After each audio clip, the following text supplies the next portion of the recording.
Callan Thorne stood in the pine scrub with blood on his hands. Not human blood. The desert wind cut through the red valley, carrying dust and silence. The kind of silence a man learns to live with after everything worth saying has burned to ash. 4 years. 4 years since the fire took his wife, took his daughter, took his voice. Now all he had left was a timber cabin clinging to a bluff, a herd of struggling cattle, and a pair of child's boots hanging on a nail. Too small to wear, too heavy to take down. They called him the Silence. They said he was dangerous. They didn't know that danger comes in many shapes. And one of them wore the name Judge Ruthven Garrett. A man who wanted this last piece of land, not because it was beautiful, but because beneath that red dirt lay $18,000 worth of copper. And then there was Maren, 280 pounds, a letter from Texas, and a kind of stubborn no one could teach. She came for a contract. She stayed for something bigger. Well, sometimes war doesn't start with gunfire. Sometimes it starts with a woman standing on a porch saying, "I'm not going anywhere." Callan Thorne killed the grizzly on a Tuesday, not with a rifle, with a Bowie knife and 20 years of wanting to die, but being too stubborn to let a bear do the job. The thing came at him from upwind, which shouldn't have happened, because Callan knew these mountains, knew every ridge and creek and deadfall between his cabin and the high country where the elk spent their sittims. But the wind had shifted, and the bear was hungry, and Callan was alone, always alone. Grizzly charged through the pine scrub like a freight train made of muscle and rage. 400 pounds of brown fur and teeth and claws that could take a man's face off with one swipe. Callan didn't run. Running was for people who still had something to lose. He dropped his rifle. No time to aim, no time to think. The bear was on him, hot breath, rotten meat smell. Eyes like black marbles sunk in fur. Callan went low, rolled right, came up under the jaw with the knife, up through the soft palate. Into the brain, the bear's momentum carried it past him. It stumbled, collapsed, kicked once, twice. Still Callan stood there in the clearing, blood on his hands, blood on his shirt, blood dripping from the 16-inch blade that had belonged to his father and his father's father, and now belonged to a man who hadn't spoken a full sentence in 4 years. He wiped the blade on his pants, sheathed it, started the 2-mile drag back to his cabin. Because you didn't waste meat in Montana territory. And because dragging a 400-pound carcass through rocks and pine needles for 2 hours was easier than sitting still with your thoughts. The cabin sat at the base of a red rock bluff. Adobe and timber, built by hand. Every log, every nail, every stone in the chimney. Callan had built it after the fire, after he'd woken up in a hospital bed with burns on his neck and arms and the knowledge that his wife Sarah was dead and his daughter, Briar, was gone. Just gone. Dead. Not in the wreckage. Not in the morgue. Gone, taken by Sarah's sister Helen, who'd come to the hospital while Callan was unconscious. Who'd told the nurse she was taking Briar somewhere safe. Somewhere far from the man who'd destroyed her sister's life. The nurse had written it down. Child released to maternal aunt. Helen Pritchard, destination. California. Callan had looked for 2 years. Every town between Montana and the Pacific. Every church. Every mission. Every orphanage. School. Nothing. Helen Pritchard didn't exist. Or she existed under a different name. Or she'd taken Briar somewhere Callan would never find. So he'd stopped looking, built a cabin, stopped talking, and waited in this pussytum to fill the space where his daughter's laughter used to live. He strung the bear up in the barn, bled it out, started skinning. The hide would fetch $30 at the trading post. The meat would last through winter if he smoked it right. The claws would. Hoofbeats. Callan's hand went to the rifle by the barn door. Didn't get visitors. Didn't want visitors. The only people who rode out this far were either lost or looking for trouble. A mule appeared through the heat shimmer. Old. Tired. Carrying a woman who looked like she'd been carved from the same red rock as the bluff behind Callan's cabin. Nettie, 67 years old. Navajo. Ran the trading post in Copper Ridge. Brought supplies once a month. Never stayed long. Never asked questions. It was why Callan let her come. She dismounted. Slow. Like her bones hurt. Callan. He nodded. Got mail. Callan frowned. He didn't get mail. Nettie pulled a folded paper from her saddlebag. Held it out. Callan wiped his hands on a rag. Took the paper. It was a letter. Official looking. Territorial Land Office seal in the corner. He opened it. Notice of grant review. Territory of Montana.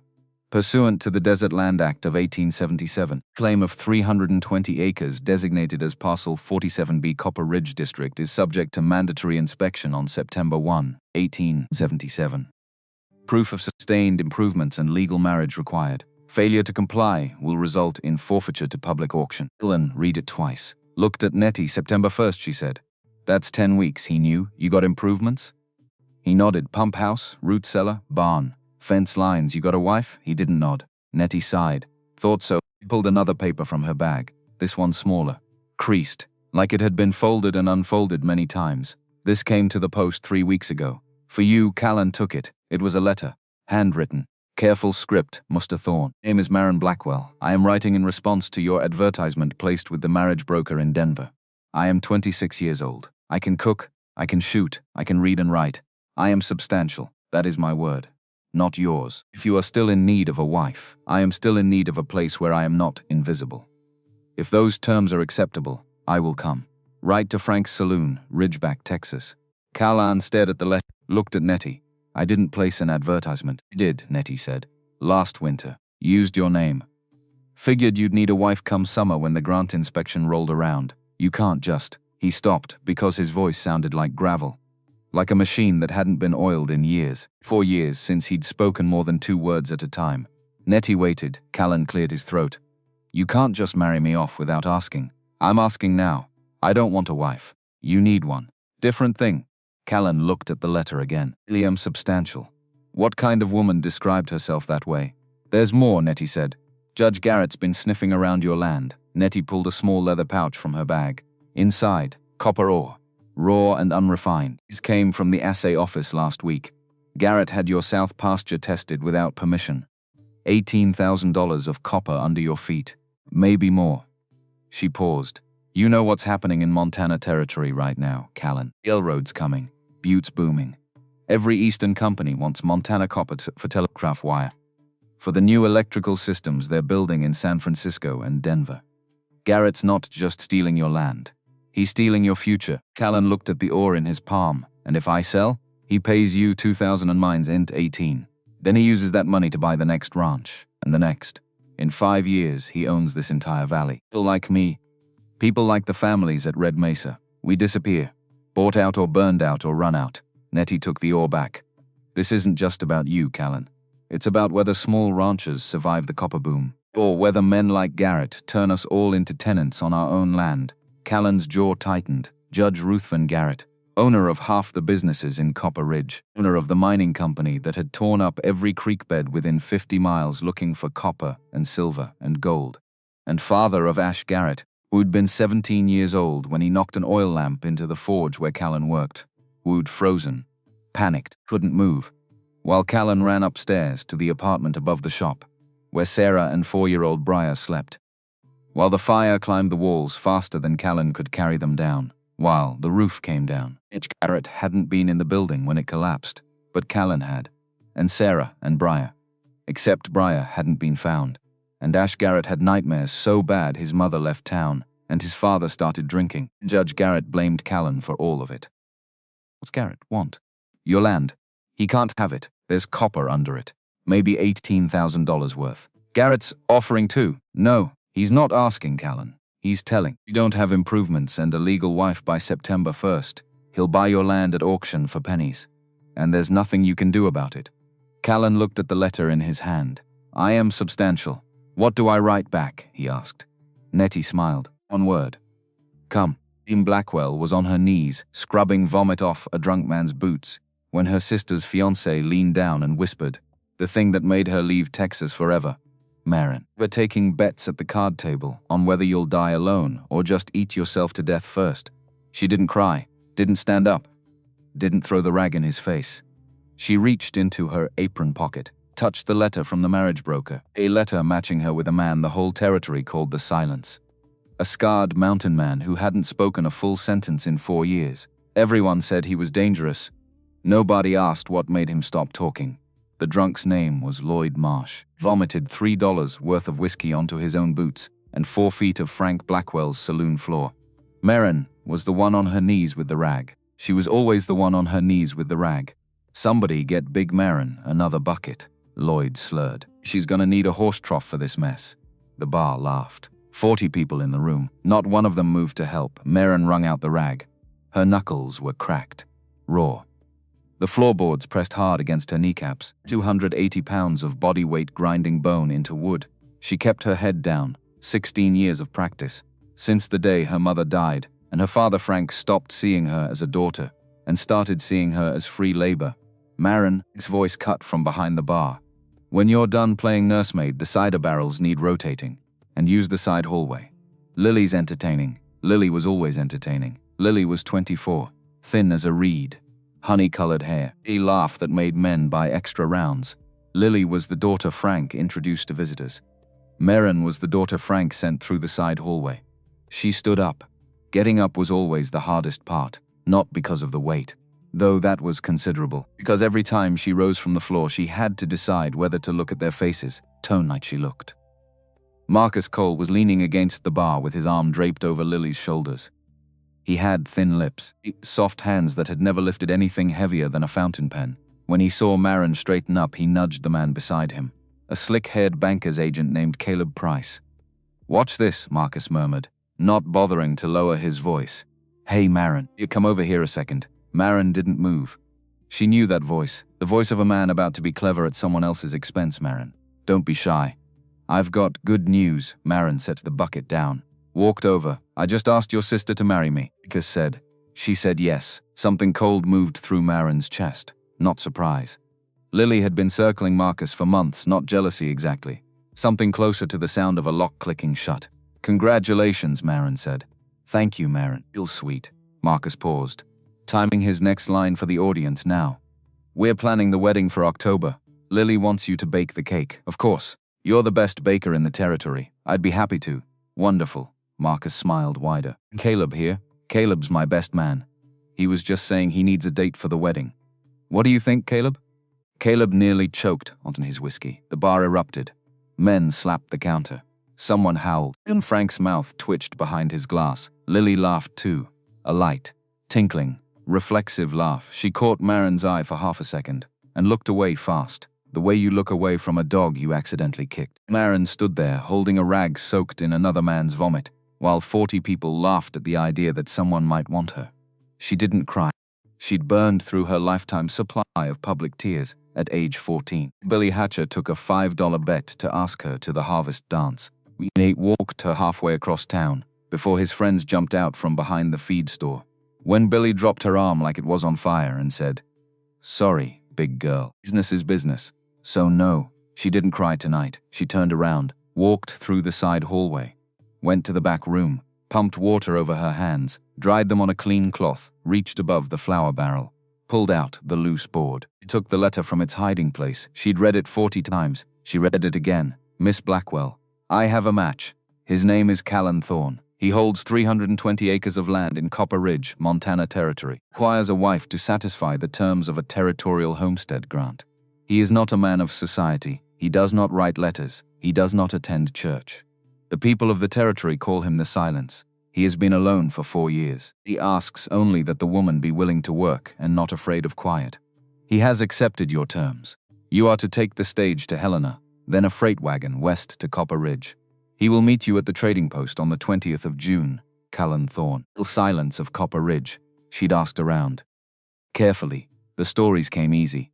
They said he was 6.5 feet tall, with a burn scar that ran from his jaw to his collarbone. They said he'd killed a man in Prescott by choking him to death with one hand. They said his wife fled in the middle of the night because she feared for her life. They said the last man who rode onto his property left without his horse and most of his teeth. Maren folded the letter, pressed it against her chest. He'd seen her photograph. Full face, no cropping, no hiding. 280 pounds of Maren Blackwell staring straight into the camera. And he'd said yes. Maybe he was desperate. Maybe he was blind. Maybe he was every terrible thing they whispered. But he'd said yes. And in 26 years of living in Ridgeback, Texas, that word had never once been pointed in her direction. The back door opened. Lily slipped in, fanning herself with a lace handkerchief. "Maren, Pa wants the good whiskey brought up from the cellar. Marcus is buying rounds for the whole bar." She paused. "I'm sorry about what Marcus said. About Caleb, he was just being funny. You know what I mean.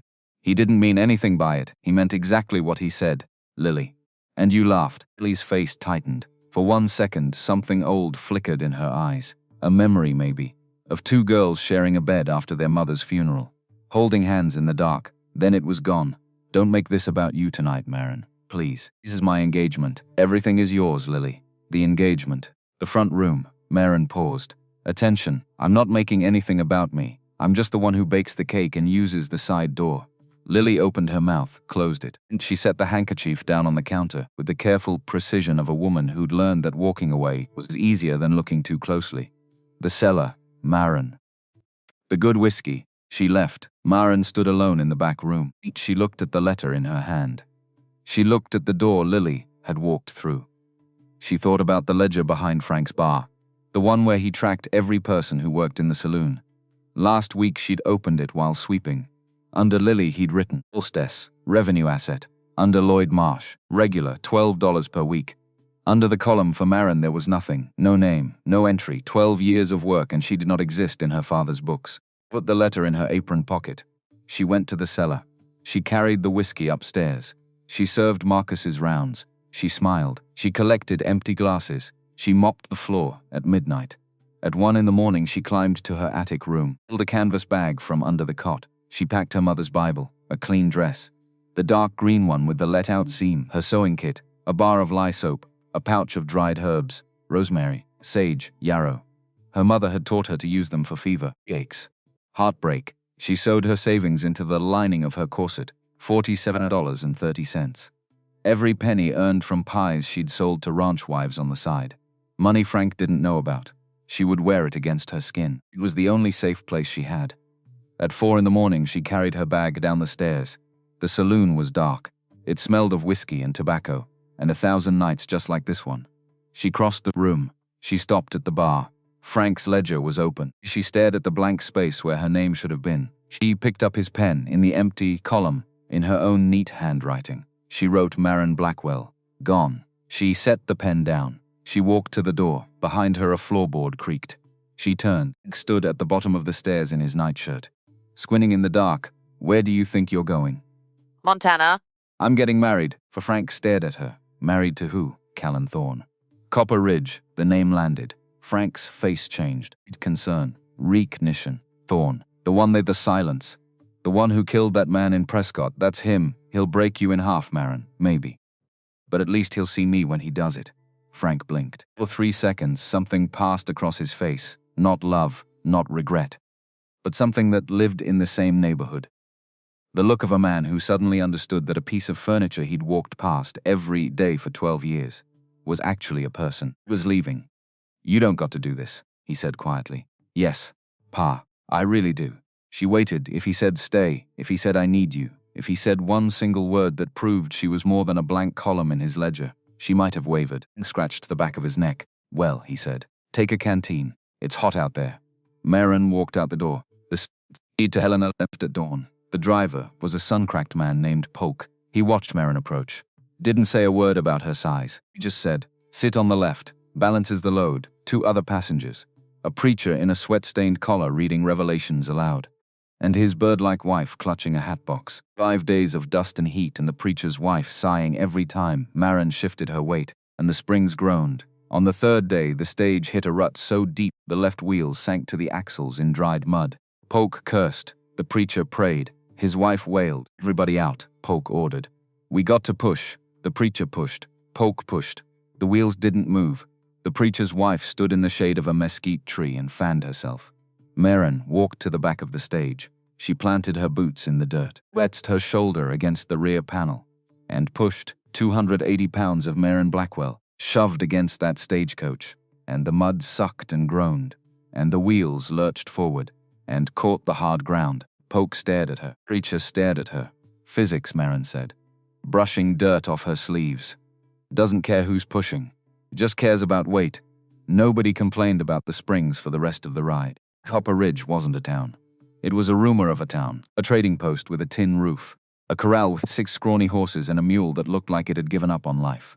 A crooked sign, Copper Ridge, Pop 34, with the 34 crossed out and 29 scratched below. In stepped off the stage into heat that hit her like an open furnace door. Sweat soaked through her dress in 30 seconds flat. Polk dropped her bag in the dust. Good luck, ma'am. He meant it. There was pity in his eyes. Reen stood beside her bag. He looked at the empty road heading west into the Red Hills. She waited 1 hour. The sun hammered down. She moved under the trading post's overhang. 2 hours. She drank from the water trough. Dignity was a luxury for women who weren't melting. 3 hours. Vision swam. She sat on her bag because her legs were shaking. He's not coming. He saw the photograph again and changed his mind. He rode halfway here and turned around. You, the Blackwell girl? A woman stood in the doorway of the trading post. Old. Navajo. Silver and turquoise at her wrists. Face like cracked earth. Braids white as bone. She moved like water, silent, deliberate. Impossible to rush, I am, Maren said. Thorne's wife. Supposed to be. The old woman studied her. He looked at Maren's size the way a carpenter looks at a beam. Measuring for strength, not for beauty. No disgust. No amusement. Just assessment. He's coming, the woman said. Callan don't hurry for nothing. Not even a wife. She stepped onto the porch. I'm Nettie. I run the post. Is he what they say? Maren asked. What do they say? That he's dangerous. That he killed a man. That he doesn't speak. Nettie was quiet then. A cactus got thorns. Don't mean it ain't full of water. It just means you got to know how to hold it. Maren opened her mouth to respond. But Nettie wasn't finished. You picked a hard time to come to Copper Ridge. Judge Garrett and his mining company been buying up every claim in this valley. Callan's the last one holding. Lot of powerful men want that land. Nettie looked west toward the hills. Your husband needs more than a signature on a deed. He needs somebody willing to stand. Before Maren could ask what that meant, hoofbeats, slow and heavy. Coming from the west road, a horse appeared through the heat shimmer, massive. Buckskin, the color of old sand. On its back a shape that looked less like a man and more like a piece of the landscape that had torn itself free and started moving. Callan Thorne rode up to the trading post and stopped. He didn't dismount. He sat the saddle like he was bolted to it. Everything the rumors promised, nothing she expected. Tall. Even, sitting down, shoulders that strained the seams of a faded work shirt. Arms roped with muscle, sleeves rolled past the elbows. A battered hat pulled low. Below the brim, hard angles and shadow. A jaw like quarry stone. A nose broken at least once, and the scar. It started below his left ear and ran down his neck, disappearing under a bandana knotted at his throat. Old burn. Healed bad. Puckered and white. His eyes were dark brown, nearly black. They settled on Maren with the weight of a physical thing. He looked at her.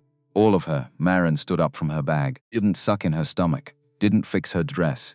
Didn't angle her body or lower her chin. Or do any of the 100 small adjustments she'd spent a lifetime making to take up less space. She let him look. He was going to send her back. He was going to send back the real thing. 5 seconds. 10, 15. You Maren? His voice was gravel, low and rough. Like a machine that hadn't been oiled in years, I am. He looked at her bag. One bag. He looked back at her. Something shifted behind those dark eyes. Not warmth, not welcome, but acknowledgement. A man who expected nothing finding something he couldn't categorize. Can you shoot? The question caught her off guard. Yes. Can you ride? Well enough. He swung off the horse. His boots hit dirt and the ground felt it. 6'4". Maybe more hands like shovels. He walked to her bag.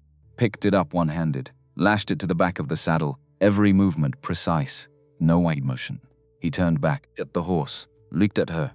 Doing the math. Brutus carries 300 pounds of fence posts, he said. He won't mind. Not a compliment, not an insult. A fact delivered like weather. He walked to the horse's left side. Laced his fingers together. Them low. A step. Maren put her boot in his hands. His grip was iron. He lifted her smooth and steady.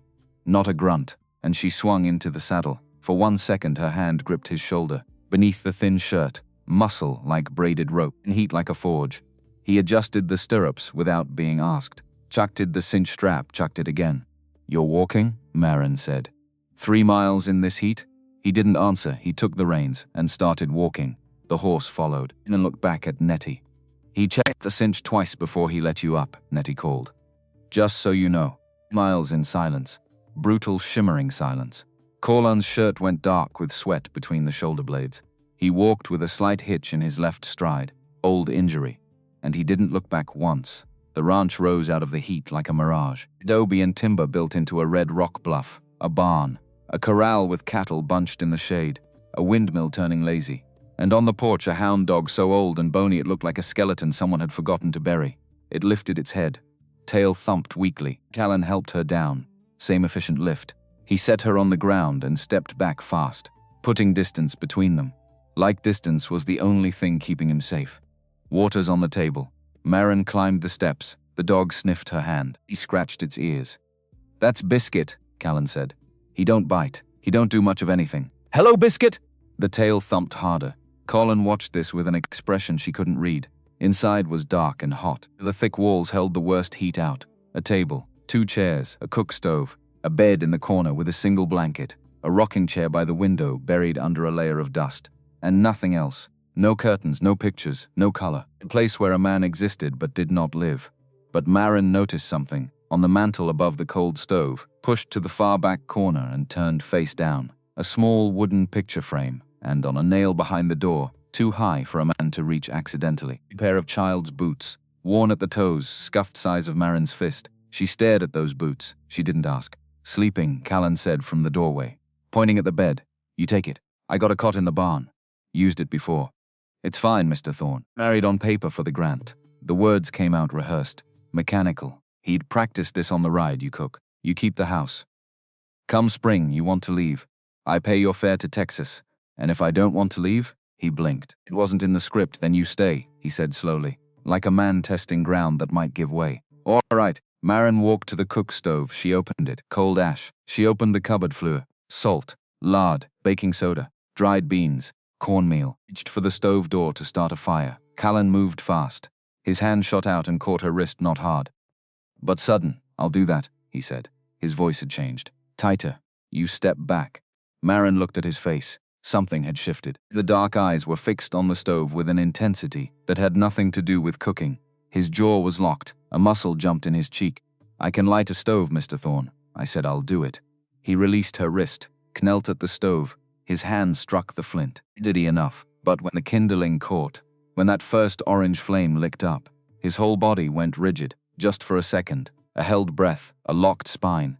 Then he stood, stepped back from the stove, and moved to the doorway, far from the fire. Did you last eat a real meal? Maren asked, not pressing what she'd just seen. Define real. Something that didn't come out of a tin or off a jerky rack. A while, how long? Maybe a year? A year? Maren stared at him.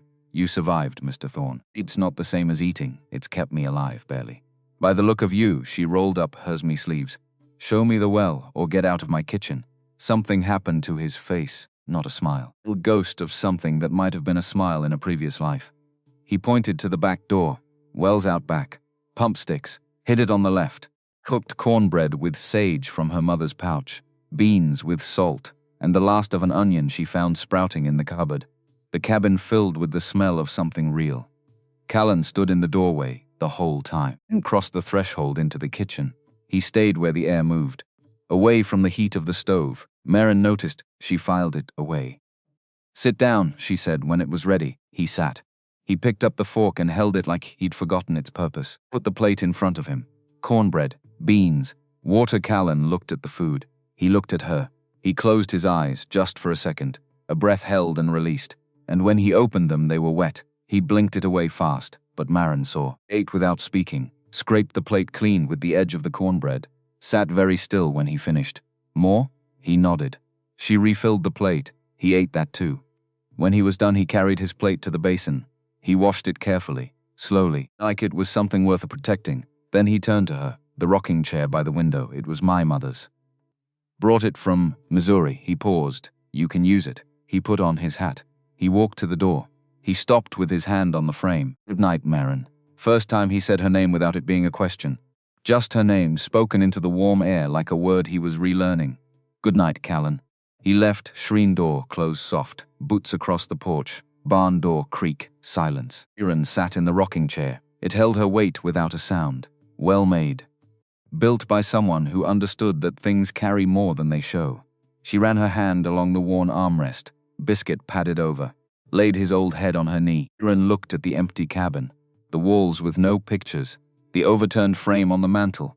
The child's boots hanging on the nail behind the door. The man who couldn't stand near a fire. The man who hadn't spoken in 4 years. The man who closed his eyes over a plate of beans and cornbread like he was praying. Or remembering. Or trying not to break apart. They called him the Silence. They said he was dangerous. But dangerous men don't walk 3 miles in killing heat so a stranger can ride. Dangerous men don't check the cinch twice. Dangerous men don't wash their own plates like they're handling something sacred. Something terrible had happened to Callan Thorne. Something that burned his skin, killed his voice, and hung a pair of tiny boots on a nail where he could see them every day but never reached them. Maren didn't know the story yet. But she was a baker's daughter. She knew what it looked like when something was rising beneath the surface, pressing outward, needing the right warmth to finally break through. She rocked the chair. Biscuit sighed. Outside, the desert exhaled, and the stars came out thick as spilled flour. In the barn, a man who hadn't spoken in 4 years lay on a cot in the dark, listening to the sound of someone moving in his house. For the first time since the silence began, for the first time in 4 years, Callan Thorne did not sleep with his hand on his knife. Morning came with the sound of an axe, steady, rhythmic, brutal. Each blow landed with the precision of a man who had been splitting wood every morning for 4 years, and would split it for 4 more, if that's what the silence required. Maren lay still. The bed was harder than her cot in Ridgeback, but the sheets smelled like clean cotton and sage, and someone had left the window cracked to let the pre-dawn air in. The desert before sunrise was a different animal than the desert at noon. Cool, almost gentle. The land was apologizing in advance for what it was about to do. Maren sat up. Her body ached from 5 days on a stagecoach. Muscles she didn't know she had were announcing themselves with sharp complaints. She looked around the cabin. Everything was exactly as she'd left it, except for 2 things. A bucket of fresh water sat beside the cook stove, filled to the brim. And on the table next to the cold coffee pot was a single prickly pear fruit. The spines had been carefully, painstakingly, cut away with a knife. Someone had taken the time to make it safe to hold. Maren picked it up. The flesh was cool. He must have gone out before dawn to find it. Prickly pear didn't grow close to the cabin. He'd seen the nearest cactus patch a half-mile south on the ride in. She ate it standing up. It was sweet and strange, and tasted like nothing she'd ever had in Texas. The axe stopped. Boots on the porch. The door opened. Callan filled the frame. Already soaked in sweat, had pushed back on his head. He saw her standing at the table. He saw the prickly pear in her hand. Half eaten. Something flickered across his face and vanished. "Coffee's in the barn," he said. "I'll bring the pot. I'll make it." I saw the beans in the cupboard. "They're old. I've had worse." He stood there for a beat too long, like he wanted to say something about the fruit. He didn't. He pulled his hat down and went back outside. Maren made coffee. She made it strong. Bay Ranch hands liked it. Thick enough to hold a spoon upright. She fried cornmeal cakes in lard and set the table. When Callan came back in, he washed his hands at the pump without being told, and sat down without being asked. They ate in silence. Not the heavy punishing silence time Frank's house where quiet meant you were being ignored. This silence had texture. It was the silence of 2 people learning each other's shapes in a small space, figuring out where the edges were. Callan ate everything she put in front of him. 3 cornmeal cakes, 2 cups of coffee. When he finished, he sat back and looked at her with those unreadable dark eyes. "I work the cattle from dawn to midday," he said. "Fence lines need mending. There's a creek bed south of the barn that needs clearing before the summer rains. I eat at noon and again at dark. All right? The house is yours. Do what you want with it. There's a garden plot behind the windmill." He paused. "My mother." He stopped, reseated. "There's a garden plot. Soil's decent if you water it. What do you need me to do, Callan?" The question seemed to confuse him. "I told you. Cook. Keep the house. That's not what I mean. What do you need?" He stared at her. The silence stretched. He could see him retreating with those walls, brick by brick, mortaring them up with years of practice. "I need the grant secured," he said flatly. "I need the inspector to come in September and see a working homestead with a wife and improvements. That's all. It's all. That's all." Maren let it go. She cleared the plates, but as Callan stood to leave, she said, "The boots behind the door." He froze. His back was to her, and she watched every muscle in his shoulders lock tight. "The little boots on the nail," In said quietly, and the picture frame on the mantel turned face down. "I'm not asking for the story, but I want you to know I see them." Callan didn't turn around. His hand gripped the doorframe so hard the knuckles went white. 10 seconds, 20. "Touch them," he said. His voice was barely a whisper. "Don't move them. Don't ask, I won't." He walked out. The screen door banged shut behind him, hard enough to rattle the window glass. Maren stood alone in the kitchen. She dried her hands on her apron. She looked at the tiny boots hanging on the nail. Whatever had happened to Callan Thorne? It lived in this cabin like a third person. It sat in the rocking chair. It hung on the wall. It turned picture frames face down and kept a man sleeping in a barn because the bed held a ghost he couldn't share a room with.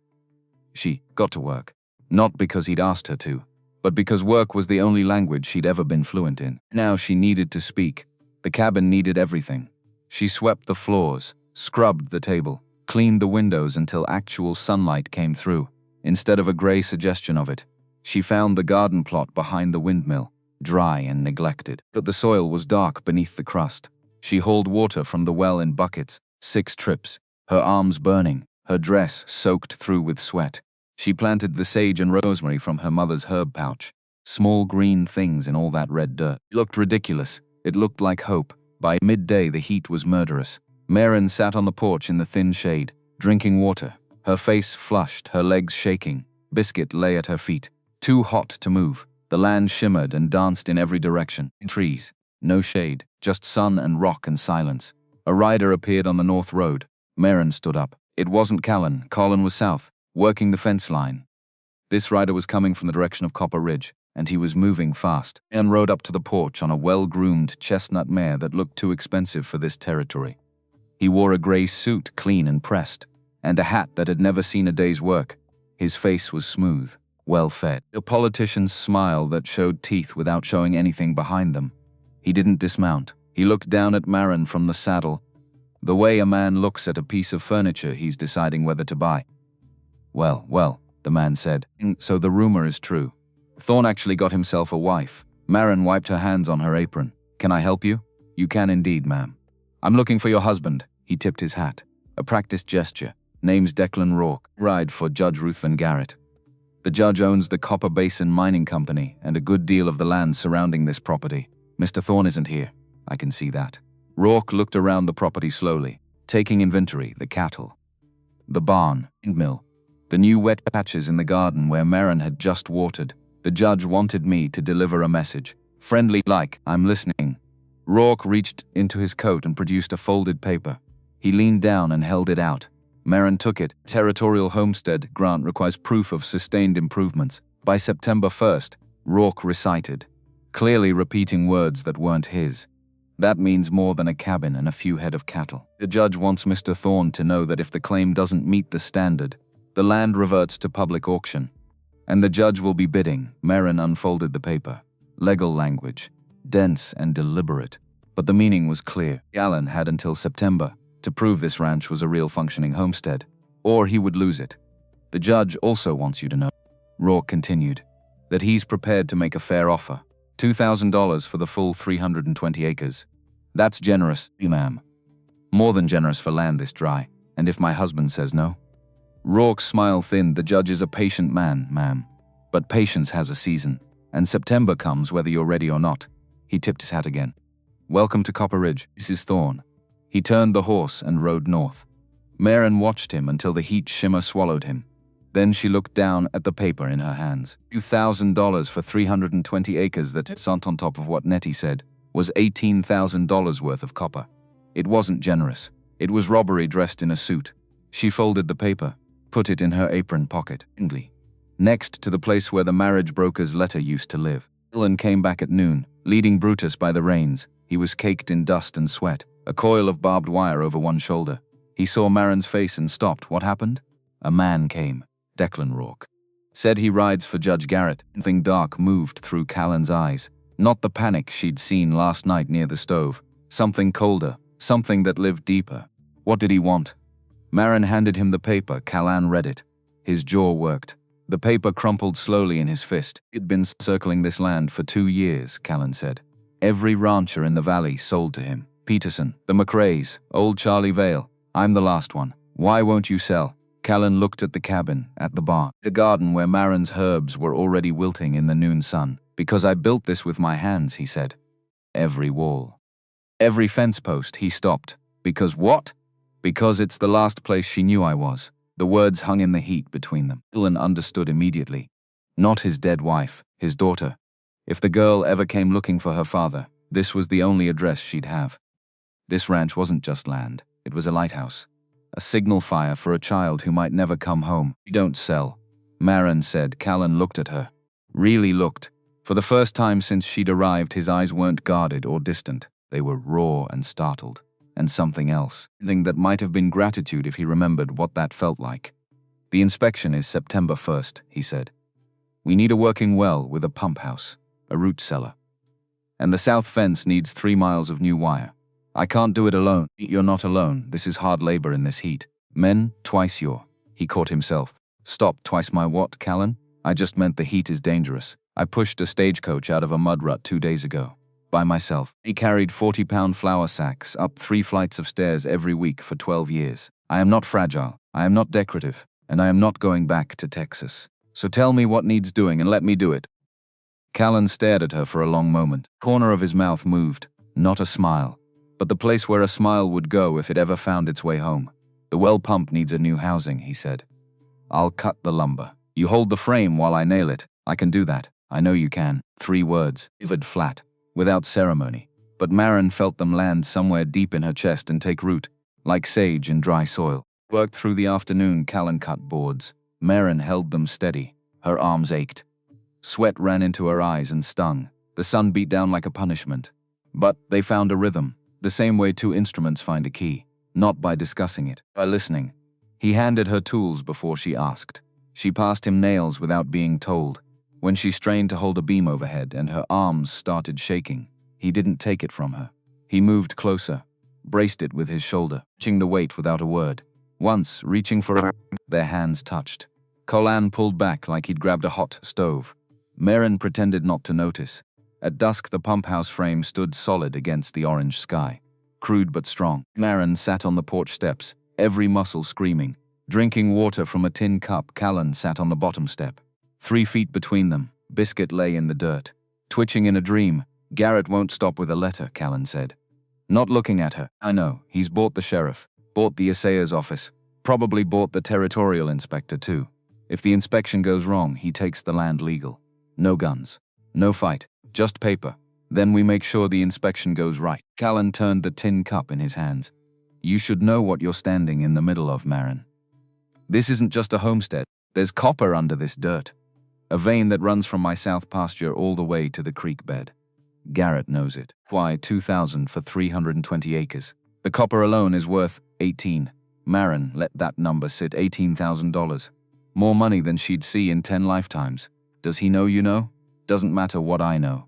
Matters what I can prove. Desert cooled. Stars came out. Maren watched them spread across the sky, thick and bright in a way you never saw in Texas, where the air was too thick with humidity. Callan, yeah, the girl who wore those boots.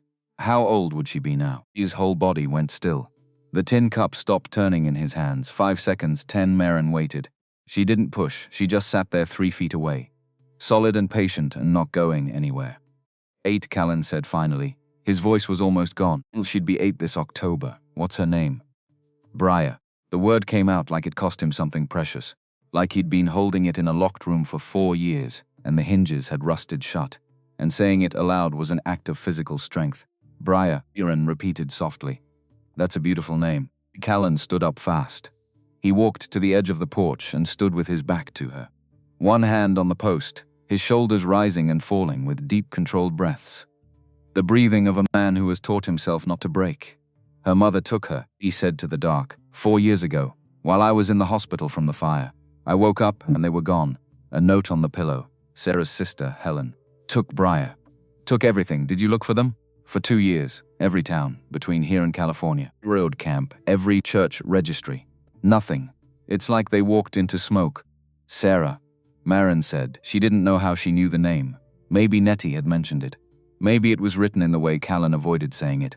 He flinched like she'd struck him. Say her name in this house. All right. I destroyed everything I touched. His voice was barely audible now. Fire. She said it proved what she always knew. That I was dangerous. That Briar wasn't safe with me. Was it your fault? The fire? No. Apprentice knocked a coal bucket. But I was there. I was always there when things burned. Maren stood up from the steps. Her knees popped. She walked to where he stood and stopped beside him. Not touching.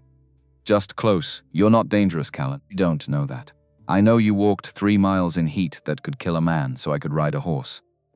I know you cut the thorns off a prickly pear at 5 in the morning so I could eat it without getting hurt. Know you. Check cinch straps twice and wash your own plates and gave me your mother's rocking chair 3 hours after meeting me.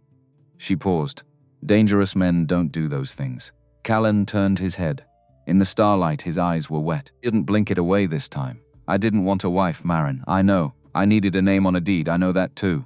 But you. He stopped. His hand came up, hovered near her face, and dropped back to his side. The emotion of a man who wanted to reach for something and couldn't remember if he was allowed. I'm not going anywhere, Callan, Maren said. And Briar might come looking someday. When she does, this ranch needs to be standing. So we fight for it. Not for copper, not for money. For a little girl who needs to know where her father is. Callan's breath caught. A sound came out of him, not a word, not a sob. Something between. The sound of a lock turning after 4 years of rust. He didn't speak again. He walked to the barn. The door closed behind him.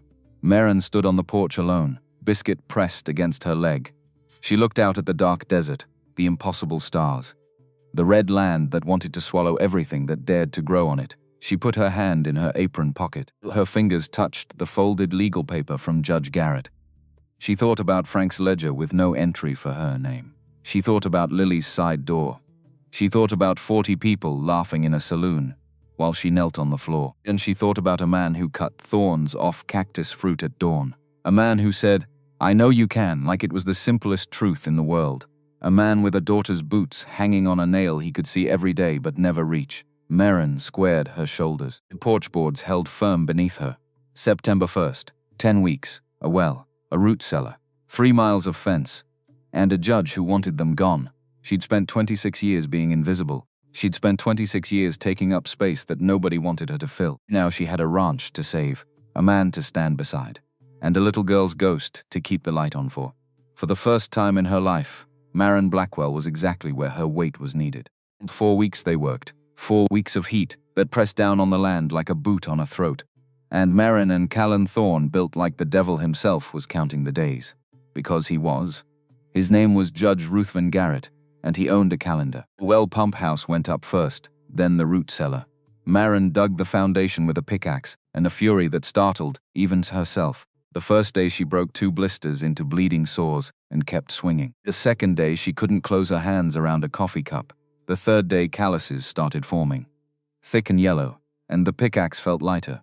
Callan didn't coddle her, didn't ask if she was tired or suggest she rest. He worked beside her in that brutal silence of his, handing her water when she needed it, bracing beams when she held them, matching her hour for hour in the killing sun.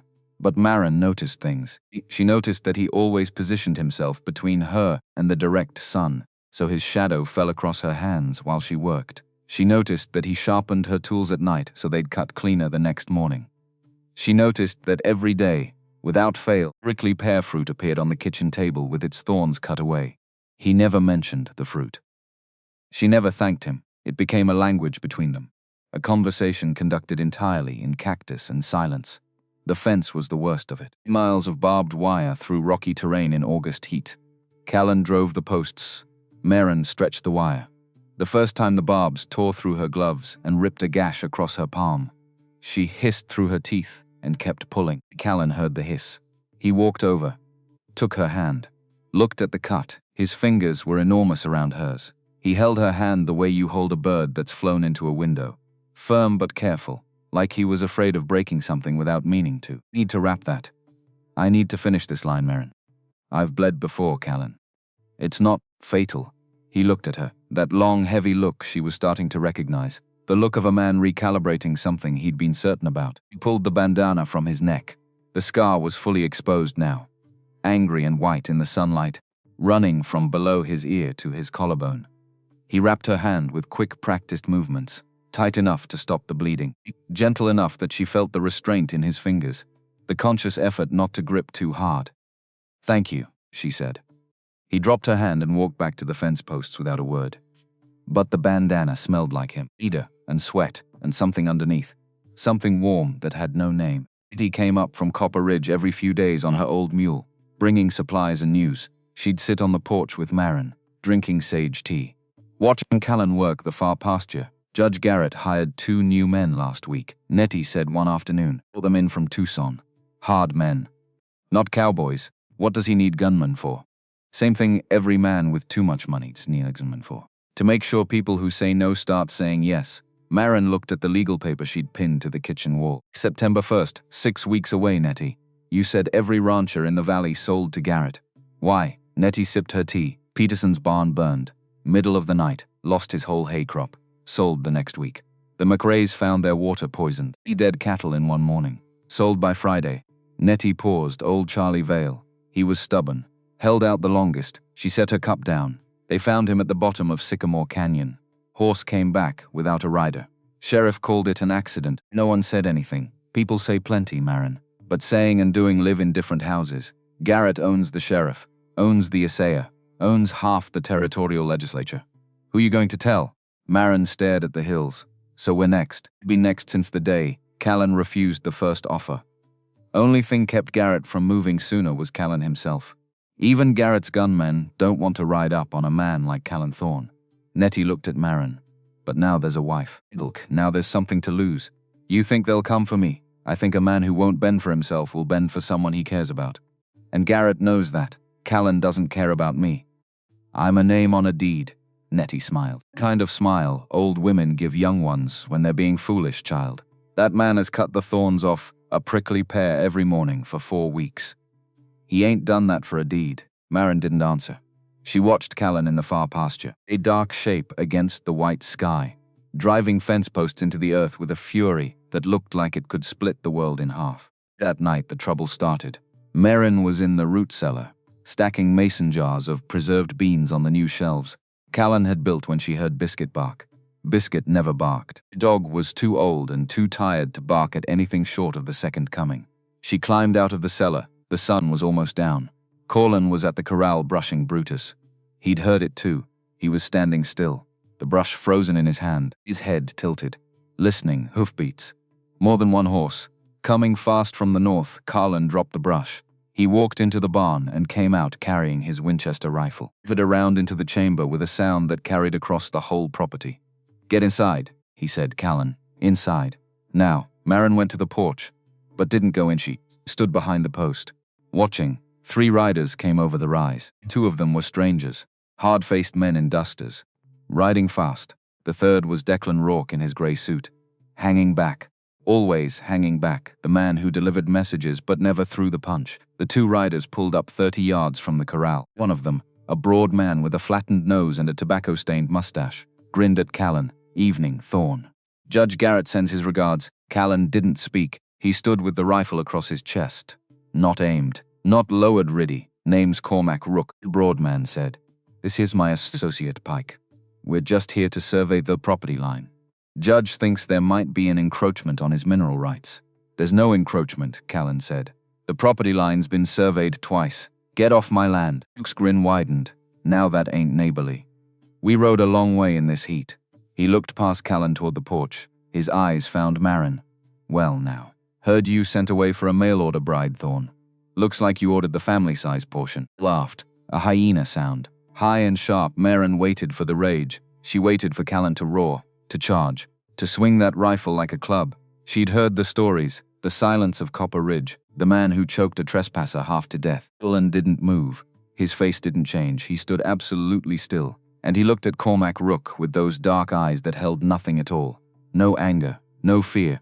Nothing. The emptiness was worse than fury. It was the look of a man who had calculated exactly how many seconds it would take to kill you, and decided you weren't worth the ammunition.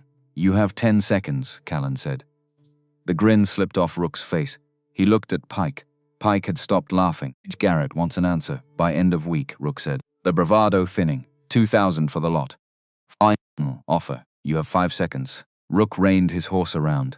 Pike followed. Rourke, who hadn't spoken the entire time, tipped his hat toward Maren, what looked almost like an apology, and rode after them. Callan stood in the yard, watching them go. He didn't lower the rifle until the dust settled.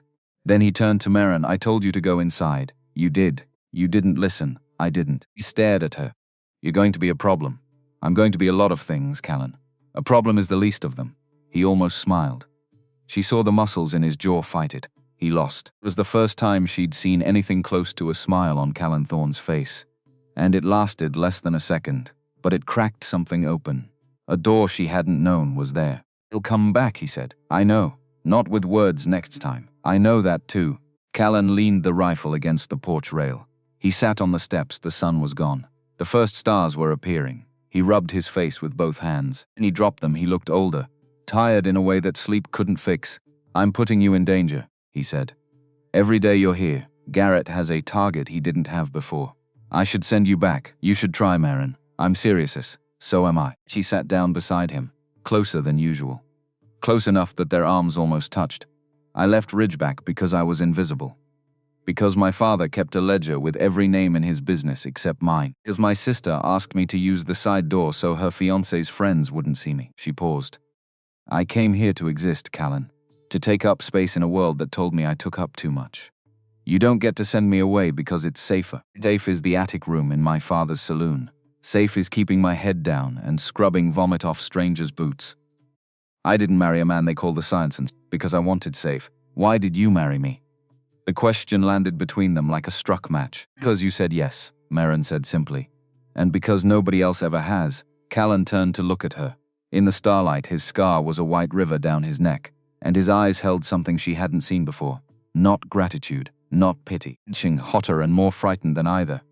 The night of the fire, he said slowly. At the forge. The oil caught and the whole building went up in 30 seconds. My apprentice, a kid named Ash Garrett, 17 years old. He was trapped under a fallen beam. Callan's voice was steady, but his hands weren't. I went in. The heat was so bad the hair on my arms burned off before I reached him. I got him out, dragged him through the door. Then the roof came down. He touched his scar. His fingers traced the line from jaw to collarbone. Like a man reading a map of his own destruction. I was in the hospital 3 weeks. When I woke up, Sarah and Briar were gone. A note on the pillow. I can't live with a man who destroys everything he touches. That's what she wrote. Word for word. I had 4 years to memorize it. She was wrong, Callan. Was she? The forge burned. My marriage burned. Now Garrett's going to burn this ranch if I don't hand it over. Everything I'm near catches fire. I'm near you, Ian said. And I'm still standing. He looked at her. A long, devastating look. She could see the war behind his eyes. The part of him that wanted to reach for her, fighting. The part that believed his hands only knew how to break things. You shouldn't be, he whispered. You should be anywhere but here. Well, I'm not anywhere but here. I'm right here on this porch. And I'm not leaving. And tomorrow morning I'm going to eat whatever cactus fruit you leave on the table. And I'm going to dig the rest of that root cellar. And if Garrett sends 100 men, I will stand on this porch, and I will not move. Because this is the first place in my life where someone checked the cinch strap twice before letting me climb up. She leaned forward, and I will fight for that. I will fight for that with everything I've got. Callan's breath was ragged. He turned away from her, gripping the porch rail, his knuckles white. You don't know what it's like, he said through clenched teeth. To hold someone and feel them leave. To carry a child on your shoulders and then wake up to an empty house. You don't know what that silence sounds like. No, Maren said. I don't know that silence. I know a different one. I know the silence of a room full of people where nobody says your name. The silence of a father who looks through you like glass. I know the silence of 26 years of being told you take up too much space and not enough worth. She stood up. We've got different wounds, Callan. But we bleed the same color, and I'd rather bleed here with you than be invisible anywhere else. Callan didn't move. He stood at the rail.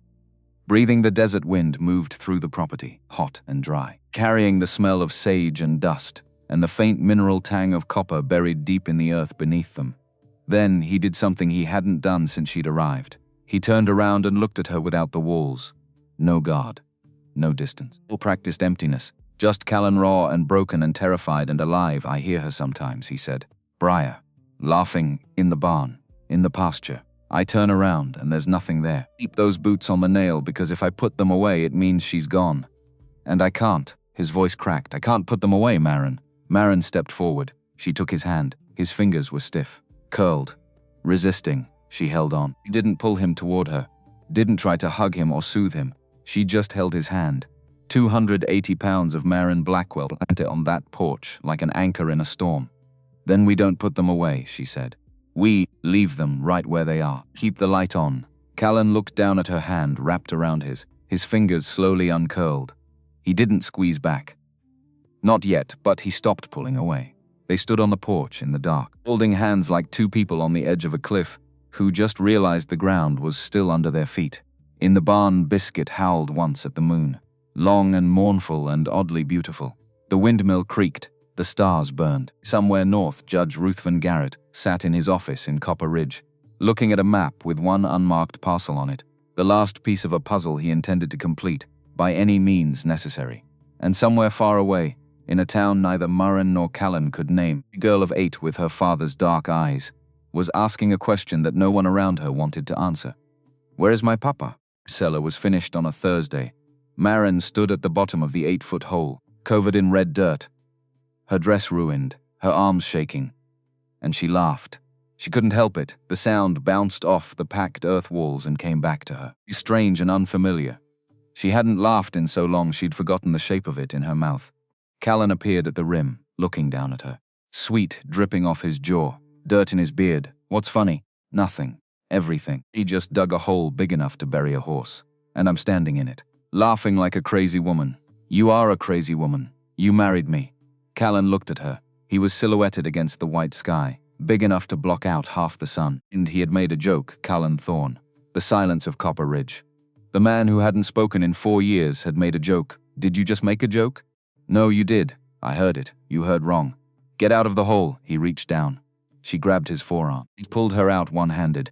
280 pounds, lifted from an 8-foot pit like she was made of paper. When she came over the rim, she stumbled forward and collided with his chest. His arms came up reflexively, catching her, holding her. They stood there, pressed together, his arms around her, her hands flat against his chest. She could feel his heartbeat, fast and hard, faster than a man who'd just lifted a heavy load, fast in a way that had nothing to do with effort. His chin rested on the top of her head. She felt his breath in her hair. He smelled like cedar and sweat, and the copper dust that coated everything in this valley. 3 seconds, 4, 5. Callan released her, stepped back. His face was unreadable. A vein in his neck was pulsing, and his hands, those enormous scarred calf hands, were trembling. "You should clean up," he said. His voice was rough. "Dinner." He walked away fast, longer strides than normal. Maren watched him go, looked down at her dirt-covered dress. She pressed her hand against her chest, where his heartbeat had drummed against her palm. Fast. His heart had been so fast. Went inside. She washed. She cooked. They ate in silence, but it was a different silence now. The air between them was charged. Electric, the way the desert felt before a monsoon. Every time she passed him the bread and their fingers brushed, a current ran through her arm. Every time she caught him watching her from across the table, and he looked away fast, she felt it. The gravity between them, pulling. And both of them too terrified to fall. After dinner, Callan didn't go to the barn immediately. He sat in the kitchen, turning his coffee cup in his hands. Maren washed the dishes. The only sound was water and the clink of tin. "Maren, yes, we need help." She turned around. He was looking at the table. "Not at her. I can't finish the improvements alone. In time. The fence, the rest of the well work. It's too much for 2 people. Then we ask for help. Nobody in Copper Ridge will cross Garrett. Have you asked?" "No, then how do you know?" He looked up at her. "Because I know how the world works, Maren. People protect themselves. They don't stick their necks out for strangers. Maybe they're just waiting for someone to ask." Callan shook his head. "You don't understand this place. Garrett owns everything." "I know. You've said. But he doesn't own people's shame. And every rancher who sold to him is carrying that. Give them a chance to stand for something again. And if they say no, then we keep working. But at least we tried." Callan studied her. That long look. The one that made her feel like he was seeing through skin and bone to something underneath. "You really think people will come?" "I think people are tired of being afraid. And I think you're the first person in this valley who didn't sell. That means something." It was quiet for a long time, then, "All right, tomorrow. You go door to door. I'll finish the fence. We'll go together." "Together, Callan. That's how this works." He opened his mouth to argue, closed it, nodded once. They rode out at dawn, Colin on Brutus, Maren on Nettie's borrowed mule. The first stop was the Peterson widow, a weathered ranch 5 miles east. The barn was a black skeleton, burned down to the frame. An older woman answered the door, gray hair pulled back tight. "Eyes that had seen too much and stopped expecting good news, Mrs. Peterson," Callan said. I know who you are, Thorne. What do you want?" "Help. I've got a homestead inspection in 4 weeks. I need hands to finish improvements. Fence work mostly. Can't pay much, but I can feed you, and I'll remember it." Mrs. Peterson looked at Callan, then at Maren. "You're the mail-order bride." "I am. Heard you were substantial. I am that too." Mrs. Peterson almost smiled. "My boys are inside. Tom and Lachlan. They're good workers. But Garrett burned us out last year. They're scared of him. I'm not asking them to fight, Callan said. I'm asking them to build. Building is fighting. In this valley, I know. Mrs. Peterson looked at the burned barn, at the empty corral, at the land her husband had died working. I'll send them, she said. Not because I think you'll win, but because someone ought to try. The second stop was Soren Vale, Charlie Vale's daughter. She lived alone now in a cabin smaller than Callan's, 29 years old, thin as wire, with eyes that burned. Callan knocked. The door opened. Soren stood there with a rifle. I know you, she said. Callan Thorne, I know. You didn't sell. No, ma'am. My father didn't either. They killed him for it. Found him at the bottom of Sycamore Canyon. Sheriff said he fell. I heard. You think that's true? No, ma'am. I don't. Soren lowered the rifle. What do you want? Help building a fence. Why would I help you build what they're going to burn? Maren spoke up. Because when they burn it, we'll have witnesses. And when the federal marshal comes, and he will come, we'll have evidence. Your father's death wasn't an accident. We're going to prove it. Soren looked at Maren. You got proof? Not yet. But Garrett's man, Declan Rourke, he's scared. Scared men make mistakes. And when he makes his, we'll be ready. Soren was quiet. Then, I'll come. Not for your fence. For my father. Third stop was the Red Mesa settlement. 3 Navajo families. Nettie had sent word ahead. They were waiting. An older man named Takoda stepped forward. Nettie says you need hands. I do, Callan said. Garrett won't like it, I know. Should we risk his anger for your land? Because if I lose my land, he moves on to yours. Takoda was quiet for a moment. You know what happened at Red Mesa in 1864? Callan shook his head. Colonel Carson. Federal troops. They burned our crops, killed our livestock, forced 300 families to walk to Bosque Redondo. Many died on that walk. The ones who survived spent 4 years in a camp where the water was poison and the land grew nothing. We walked back in 1868. Rebuilt. Never let anyone take our land again. He paused, but Garrett's already surveying the canyon north of our water source. He's coming for us, whether you stand or fall. At least if we stand with you, we stand together. Takoda looked at the other men. He spoke in Navajo, quick and low. Then Takoda turned back. We'll send 3 men. And 2 women. The women are better with detail work. You'll need that for inspection. I'm grateful. Don't be grateful yet. Garrett's going to come for all of us when he finds out. Let him come. They rode back at noon. 12 people had said yes. 12 strangers who owed nothing to a silent rancher and his mail-order bride. 12 people who showed up anyway. Callan was quiet the whole ride. But when they reached the ranch and he dismounted, he stood there for a long moment, looking at the cabin, the barn, the fence they'd started, the garden where Maren's herbs were struggling in the heat. Maren, yes, nobody's ever done that for me. Done what? Asked. Stood beside me and asked strangers to help. They're not helping you, Callan. They're helping themselves. You're just the first one who didn't sell. He looked at her. And for the first time since she'd arrived, his eyes held something that looked like hope. When this is over, he said. When the inspection passes and the land is ours. I want to find Briar. Maren's breath caught. You looked for 2 years. I looked alone. Looked as a man who believed he destroyed everything he touched. But I'm not that man anymore. You've shown me that. Maybe we can find her together. You said you could read, write letters, search records. Let me try again. With you. Tears burned in Maren's eyes. Yes, she said. Yes, we'll find her. Callan nodded. He started to turn away, then stopped. Thank you, Maren.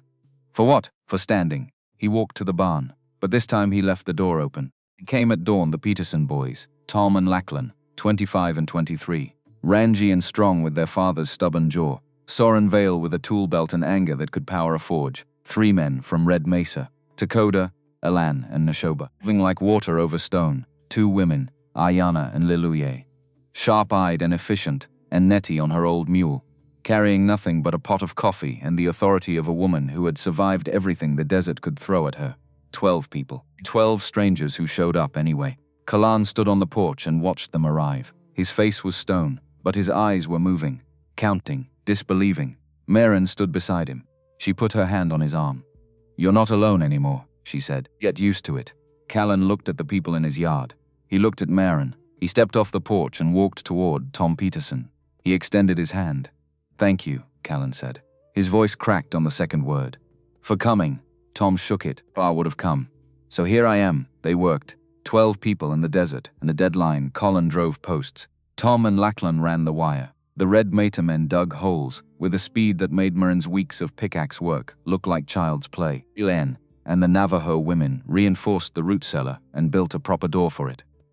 Nettie sat on the porch and directed traffic like a general who'd seen 100 battles and intended to win this one from a rocking chair. Maren cooked for 12 people 3 times a day. She made biscuits and beans and cornbread and stew from the rabbits Callan brought in. She hauled water and boiled coffee and fed people who worked until their hands bled. At night, she fell into bed so tired, her bones hummed, and Callan lay on his bedroll beside her, and sometimes in the dark his hand would reach up and find hers. And they would fall asleep like that, connected by nothing but fingertips and the sound of each other breathing. Thursday night came cold and dark. Callan, Maren and Soren left the ranch at midnight. 3 shadows on 3 horses, riding toward Copper Ridge under a sliver moon. Tom Peterson stood watch at the ranch with Callan's Winchester. Nettie sat on the porch with her own rifle across her knees. "Don't get caught," she'd said. "And don't get killed." The mining company building sat at the north end of Copper Ridge's main street. 2 stories, adobe and timber, dark windows like dead eyes. They tied the horses behind the assayer's office a block away. Approached on foot, Soren led them down the alley to the side door. "This is where the workers come in," she whispered. "The lock is broken. Has been for months. Garrett's too cheap to fix it." She was right. The door opened with a push inside. Darkness and dust and the smell of old tobacco and lamp oil. They climbed the stairs, every step a prayer that the wood wouldn't creak. Callan went first, Winchester ready, Maren second, Soren last, carrying a canvas bag for the documents. The second-floor hallway stretched long and empty. 3 doors, the middle one had a brass plate. Reith Van Garrett, Proprietor. The door was locked. Maren knelt, pulled 2 hairpins from her braid, straightened them. "Where did you learn to do that?" Callan whispered. "Frank's saloon. Drunks lock themselves out of rooms twice a week. I was cheaper than calling a locksmith." He slid the pins into the lock, felt for the pins. 1, 2, 3, click. The door opened. Inside, a large office, mahogany desk, leather chair, maps on the walls showing mineral deposits and property lines. And on the east wall, exactly where Rourke said, cast iron safe, waist high, black. Combination dial gleaming in the moonlight from the window. Maren crossed to it, knelt, pressed her ear against the door. "What are you doing?" Callan breathed, listening for the tumblers. "If I'm lucky." The combination wasn't scrambled after the last opening. She spun the dial right, stopped at 4, spin left, stopped at 17, spin right, stopped at 58. The lock clicked, the safe door swung open. Inside, stacks of cash, property deeds, and 3 ledgers. Ian pulled out the black leather one, opened it to the first page after page of transactions. Dates, names, payments. February 14, 1876, Peterson Barn arson. $500 to C. Rook. June 3, 1876, McRae water arsenic $300 to D. October 12, 1876 C. Vale Canyon accident $800 split. Rook Reek March 8, 1887. Territorial Inspector J. Morrison, $2,000 bribe, homestead failures, every crime, every payment. In Garrett's own hand. "Got it," Maren whispered. She handed the ledger to Soren, reached back into the safe, pulled out a second folder, thick with papers, letters between Garrett and the Territorial Land Office, correspondence with mining companies in San Francisco, contracts, deeds. These documented in triplicate. She loaded everything into Soren's canvas bag. "We need to go," Callan said from the doorway. Now, Maren closed the safe, spun the combination dial, stood. They turned toward the door. Footsteps on the stairs, heavy slow. Coming up, Callan's hand went to the rifle. Maren looked at Soren. Soren looked at the window. Second floor. 15-foot drop to the alley, maybe a broken ankle, maybe worse. The footsteps reached the landing. Callan moved to the side of the door. Rifle raised, the door opened. A man stood in the frame. Not Garrett, not Rook. A night watchman, old, tired. Holding a lantern, he looked at Maren standing by the safe, at Soren holding the canvas bag, at Callan with the rifle. For 5 seconds, nobody moved. Nobody breathed. Then the old man set his lantern down on the floor. Looked at Callan. "Your spread's the one out past Red Mesa, ain't it? With the burned barn foundation?" Callan nodded slowly. "Thought so. Rode out there once looking for work. Weren't hiring. But you gave me a canteen of water and $2 anyway. Said it was a long ride back to town in the heat." He looked at the canvas bag in Soren's hands. "Charlie Vale's daughter." Soren's voice was steady. "Yes." The watchman was quiet for a moment. "I knew Charlie. Good man. Didn't deserve what happened to him." He turned around, started walking back toward the stairs, muttering as he went. "Didn't see nothing. Too old for this. Eyes going bad. Didn't see nothing." His footsteps faded down the stairs. Maren released a breath she'd been holding for a year. Soren's hands were shaking. Callan lowered the rifle. "Let's go," he said. "Before our luck runs out." They left the office, closed the door, down the stairs, and out the side entrance, into the alley. The horses were where they'd left them. They mounted, rode, not fast. That would draw attention. But steady, purposeful. 3 riders heading north out of Copper Ridge at 2 in the morning. By dawn, they were 20 miles away. Maren looked back once. The town was a smudge of smoke and dust on the horizon. In her saddle, badge. A black leather ledger that could hang a judge. They'd walked into the lion's den and walked out with his teeth. Garrett didn't wait long. On the 4th day of building, Declan Rourke rode up. Alone this time, no Cormac, no Pike. He sat on his horse at the edge of the property and watched 12 people building a fence on land his employer wanted to own. Callan walked toward him, Winchester in hand. "I'm not here for trouble," Rourke said quickly. He looked different, smaller, tired. "Judge sent me with a final offer, 3,000. Triple the original. No, Thorne, listen to me." He leaned forward in the saddle. His voice dropped. "I'm telling you this man to man. Not as Garrett's messenger. He's not going to let you keep this land. The copper alone is worth more than you'll see in 10 lifetimes. He's already paid the territorial inspector to fail your claim." Regardless of improvements, the words hit Maren like a punch. She was standing 20 feet away, closest enough to hear. "The fix is in. The inspector was bought." Callan's face didn't change. "Then why are you telling me?" Rourke was quiet for a moment. He looked at Maren. He looked at the people working in the field. He looked at Soren Vale, who was staring at him with the eyes of a woman who knew his employer had murdered her father. "Because I've got a daughter too," Rourke said, "and I can't do this anymore." He reached into his saddlebag and pulled out a leather folder. He tossed it on the ground at Callan's feet. "That's every letter between Garrett and the Territorial Land Office. Bribes, the payments to the inspector, proof of fraud. Maybe enough to get the territorial authorities to investigate." He paused. His face was tight. "But it's not enough for murder. The documents about Peterson's barn, the McRae's poisoned water, and Charlie Vale's death. Garrett keeps those locked in his personal safe at the mining company office in Ridge. 2nd floor, east wall." Callan picked up the folder. His jaw worked. "So we have fraud. But not murder. Fraud might get you your land back. Murder gets him hanged." Rourke looked at Soren Vale standing 20 feet away. "And it gives her justice for her father." Maren stepped forward. "Where's the safe?" Rourke looked at her. "Garrett's office. 2nd floor of the mining company building. East wall behind his desk. Cast iron. Combination lock. You know the combination?" "No. But I know he opens it every Friday at noon to pay his foreman in cash. And I know he's arrogant enough to use his son's birthday. 4/17/58. Soren's voice cut through the yard. "And you're telling us to steal from Judge Garrett's private office. I'm telling you where the evidence is. What you do with that information is your choice." Rourke gathered his reins. "But if you want the truth about Charlie Vale's death, if you want proof that will hold up in a federal court, you're going to have to take it yourselves. Because I can't. I've already betrayed him enough to get myself killed if he finds out." He looked at Callan. "Get those papers to the federal marshal in Virginia City before September 1st. Both sets, fraud and murder. Don't trust the local sheriff. Don't trust anyone in Copper Ridge. Garrett owns everything within 50 miles. Except this ranch," Callan said. Almost smiled. "Except this ranch." He turned his horse. "And one more thing. Garrett keeps a ledger in that safe. Black leather. Every crime he's ever committed is in there. Peterson, McRae, Vale. Others you don't even know about. Ledger is his insurance policy. He thinks if he documents everything, he can use it as leverage if anyone ever turns on him." He paused. "It also means he's written down his own confession. In his own hand, dated, signed. Everything a federal prosecutor would need." "Why are you telling us this?" Maren asked. Rourke looked at her for a long moment. "Because I've got a daughter. She's 6. And every night when I put her to bed, she asks me, 'Papa, are you a good man?' And I've been lying to her for 3 years." "I'm done lying." He rode north. The dust settled behind him. Callan looked at the folder in his hands, then at Maren, then at Soren. Soren looked at Maren. "What do we do?" "Someone rides to Virginia City," Maren said. "Tonight. Gets these papers to the federal marshal before Garrett knows they're gone." "I'll go," Callan said. "No." Maren grabbed his arm. "That's what he'll expect.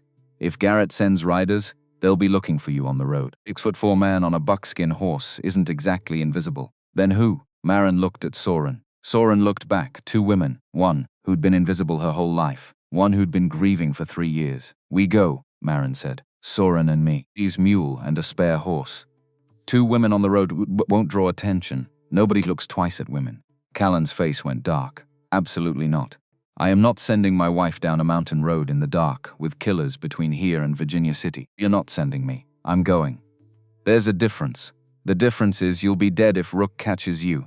The difference is you'll lose this ranch if nobody goes. And you'll lose any chance of finding Briar.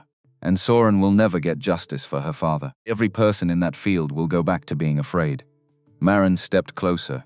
I have been invisible my entire life, Callan. Every man I've ever known has looked right through me. For once, that's an advantage. Callan stared at her for a long moment, could see the war in him, every instinct screaming to lock her in the cabin and ride himself, every memory of waking up to an empty bed, an empty house, boots on a nail and no child to fill them. If something happens to you, he said, his voice fracturing, if you don't come back, I will come back. I promise you, I will come back. He pulled her against him, right there in the yard, in front of Soren and the Peterson boys and the Red Mesa families, and Nettie on the porch. He held her like a man holding the last solid thing in a world that had gone to liquid, his arms around all of her, every pound, every inch, crushed against his chest. You come back to me, Maren Thorne, he whispered into her hair. You come back. I will keep the light on. He let her go. His face was wet. He didn't wipe it. Maren and Soren rode out at midnight. 2 women on 2 horses, carrying a leather folder that could bring down the most powerful man in the territory. The road to Virginia City was dark and long, and full of everything that could go wrong. Maren held the reins in her calloused wire-cut biscuit-making hands, and rode west into the desert night. Behind her a man stood on a porch with a rifle, watching the darkness swallow the only person who'd ever stayed. He stood there until dawn. For the first time in 4 years, Callan Thorne prayed to a god he'd stopped believing in. Bring her home.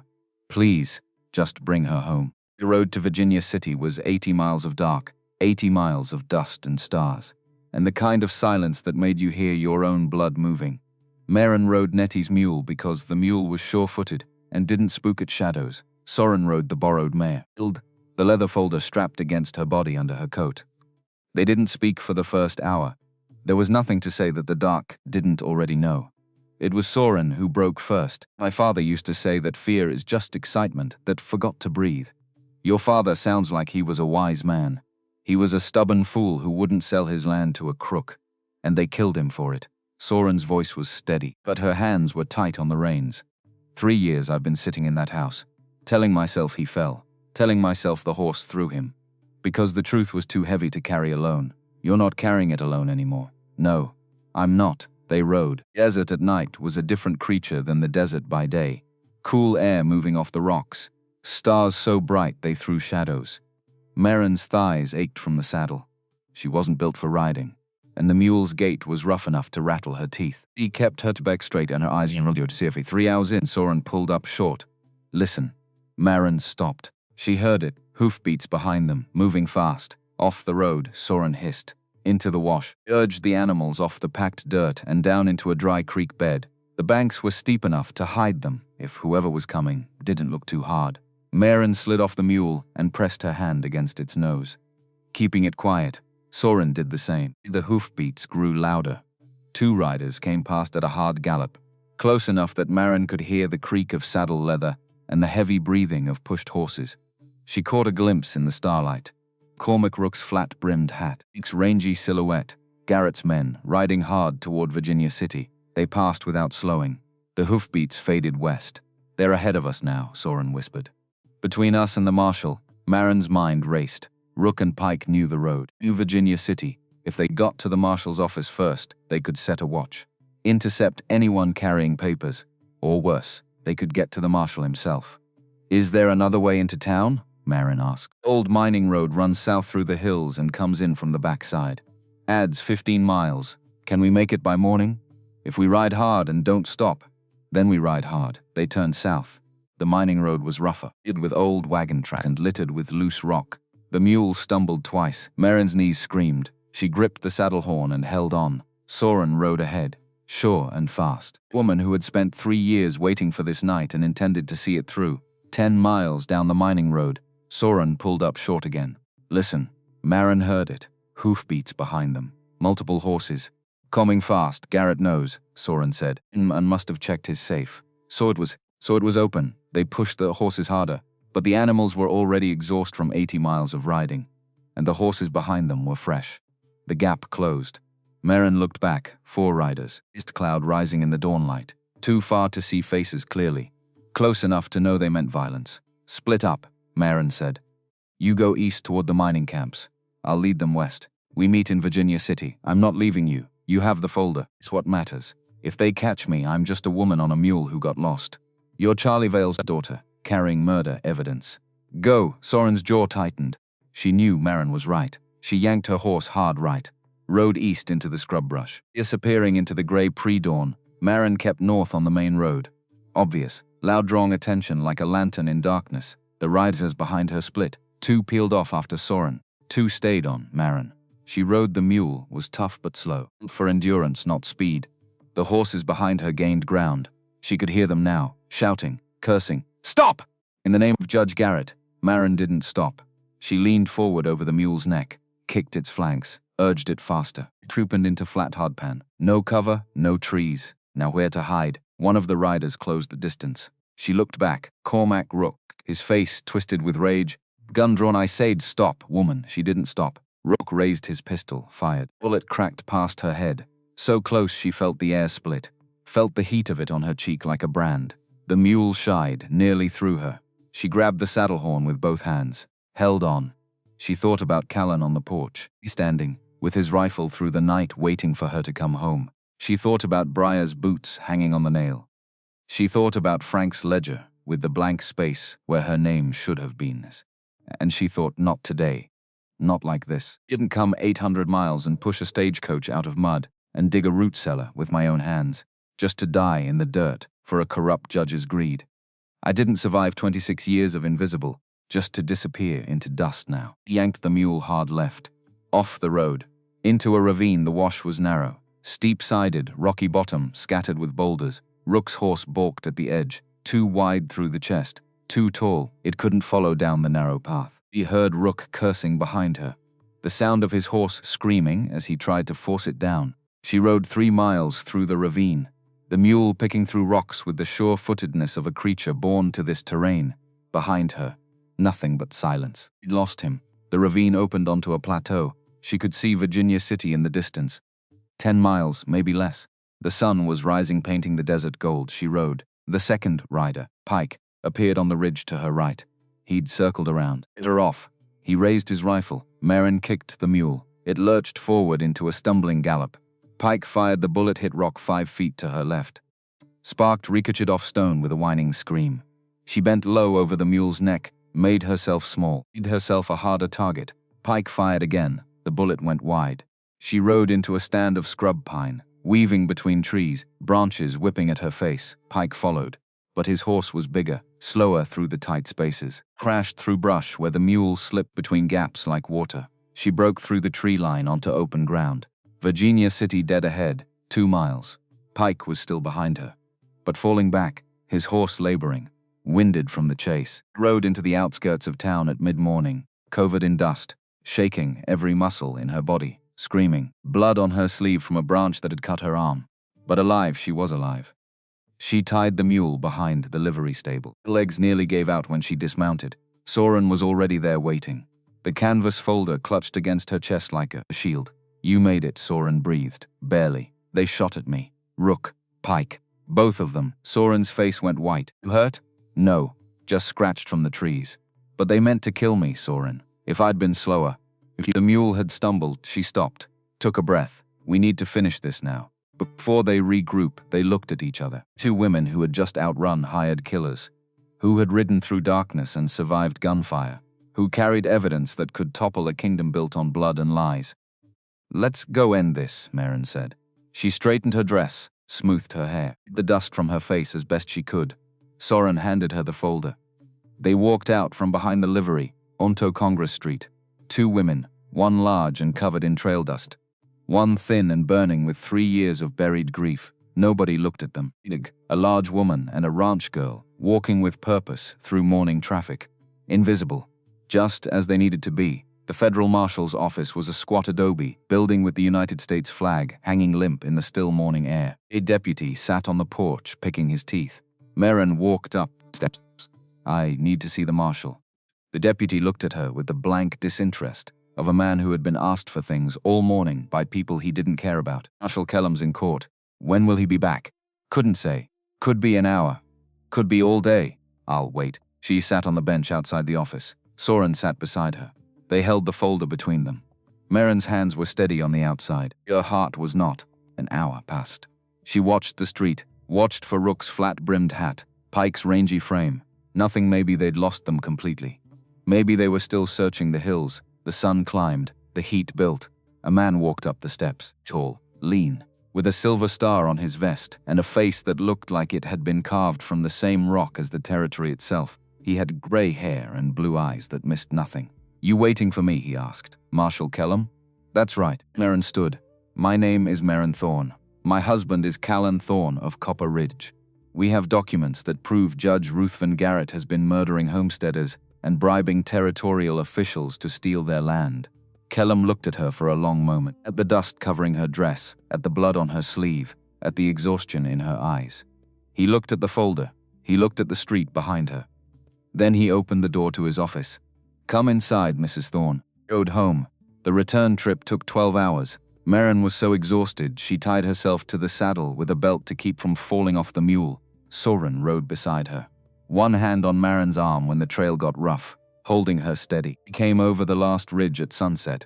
The ranch was below them. The new fence stretched across the south pasture, posts standing straight, wire gleaming in the dying light, the pump house, the root cellar. And on the porch, a figure standing motionless, rifle in hand, exactly where she'd left him. Callan saw them. The rifle dropped. He came off the porch at a dead run. He covered the distance between the cabin and the ridge trail, in a time that should have been impossible for a man that size. He reached the mule, grabbed the reins, and looked up at Maren. His face was wrecked. No walls, no silence, no mask. Just a man who had spent 18 hours staring at the road, bargaining with God or the devil or whatever would listen for the sound of hoofbeats coming home. "It's done," and said. "The marshal is coming." Callan reached up and lifted her off the mule. He didn't set her down. He held her against his chest, her feet off the ground, her face level with his. He was shaking. "Don't you ever ride away from me in the dark again," he said. "Do you hear me, Maren? Don't you ever. I had to. I know you had to. And I aged 10 years waiting. So don't do it again." She put her hands on his face. She kissed him, right there on the trail, with Soren watching and the mule trying to eat her sleeve and the sunset turning the whole valley gold. "I came back," she said against his mouth. "I promised I would." "You did," he whispered. "You did." Federal Marshal Kellam rode into Copper Ridge 4 days later, with 6 deputies and a stack of warrants. Maren watched from Nettie's porch as they rode past the trading post toward Judge Garrett's office at the far end of town. The whole valley seemed to hold its breath. Garrett didn't go quietly. Kellam didn't expect him to. There was shouting. There was the sound of furniture breaking. Cormac Rook drew on a deputy and took a rifle butt to the skull for his trouble. Pike ran for the back door and ran directly into 2 more deputies who'd been waiting there since dawn. Brought Garrett out in irons. He was still wearing his fine suit, but his politician's smile was gone. Smaller in handcuffs, smaller and older and ordinary, the way all powerful men look when the power is taken away. As the deputies led him past the trading post, Garrett turned his head and looked directly at Maren. His eyes were cold and flat, and full of the specific hatred reserved for people who refuse to be what you need them to be. "You're nothing," he said. "That mail-order bride on a dirt ranch. You think this changes anything? I'll be out in 6 months.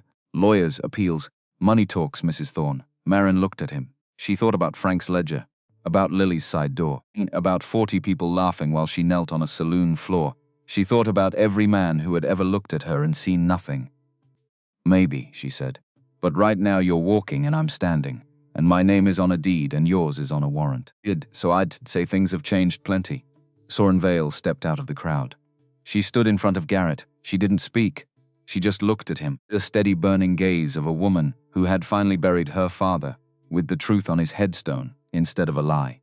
Garrett looked away first.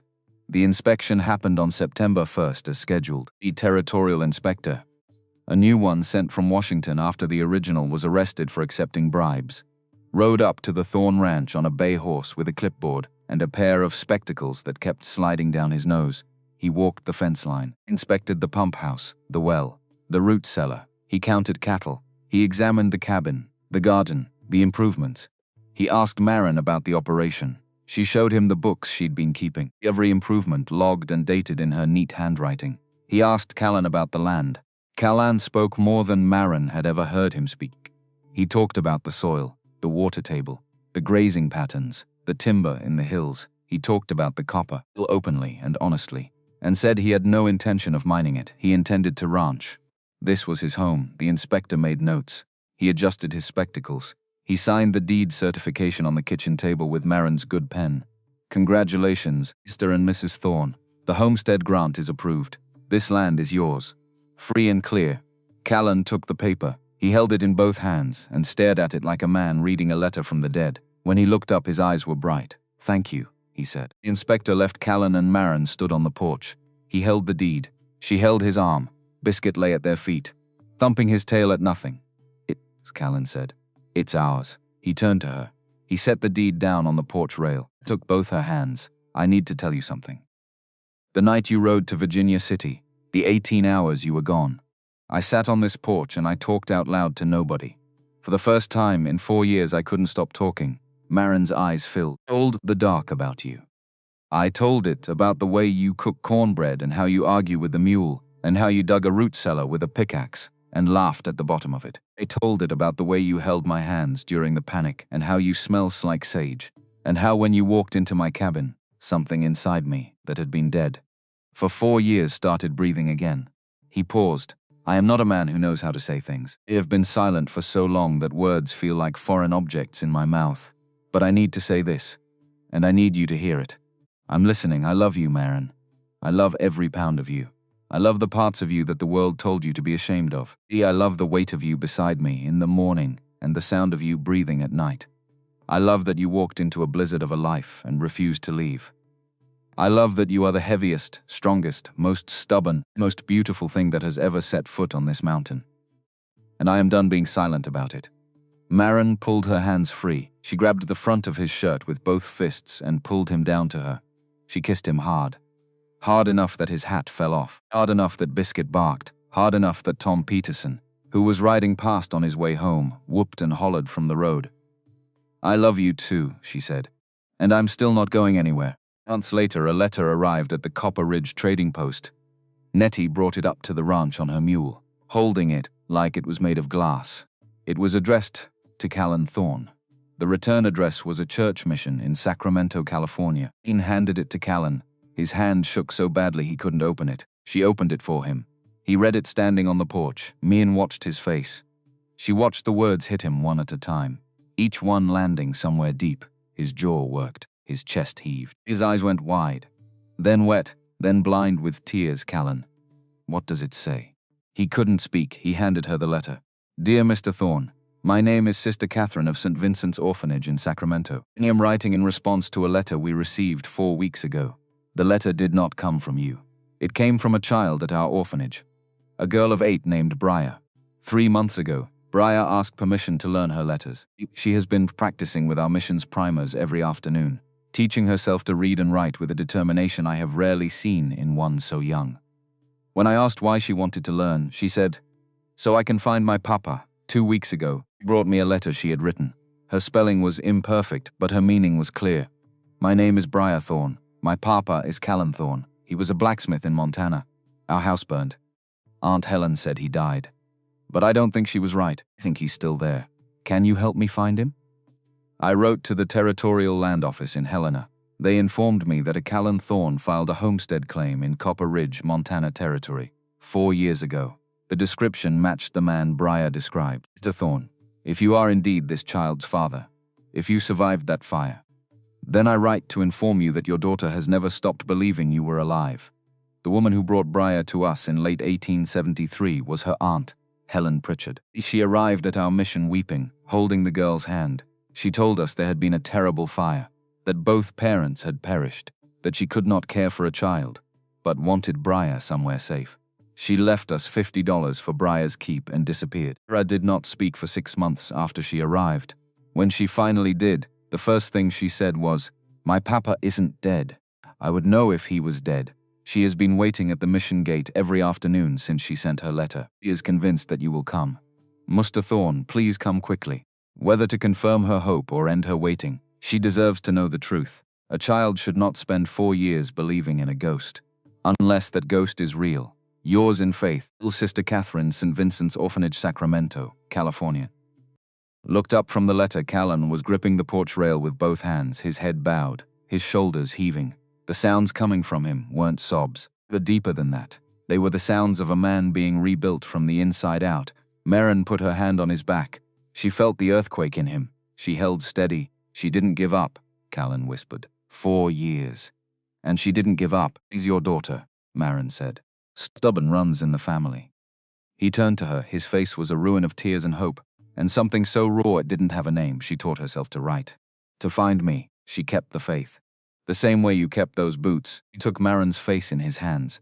Those enormous, scarred hands that the world said only knew how to break things. And he held her like she was made of light.